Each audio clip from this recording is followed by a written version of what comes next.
how to find the sum of the first n terms of the arithmetic sequence. Let's have the given problem. Find the sum of the first 10 terms of the arithmetic sequence 2, 6, 10, 14, and so forth. Meaning, we're going to get the sum of this sequence from the first term, which is 2, up to the 10th term. So we're going to use the formula S sub n is equal to n over 2, or n divided by 2, times the quantity 2 a sub 1 plus n minus 1 times d,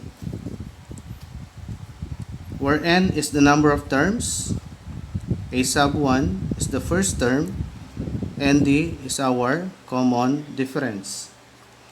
So from the problem given are n, which is equal to 10, because we're looking for the first 10 terms. Then our a sub 1, or the first term, is 2, and our common difference is 4, because if we're going to subtract the preceding term from the succeeding term, we have 4 as the common difference. That is 14 minus 10 is 4, 10 minus 6 is 4, 6 minus 2 is also 4. So the common difference is 4.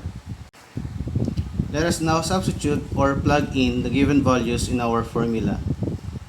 So we have S sub 10 is equal to 10 divided by 2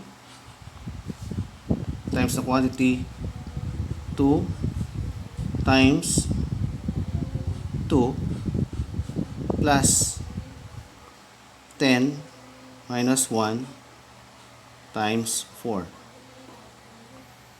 So we have 10 divided by 2 is 5, times 2 times 2 is 4, plus 10 minus 1 is 9 times 4. So we have 5 times 4 plus 9 times 4 is 36. So we have 5 times 4 plus 36 is 40. So S sub 10 is equal to 5 times 40 is 200. Therefore, the sum of the first 10 terms of the arithmetic sequence 2, 6, 10, 14, and so forth is 200.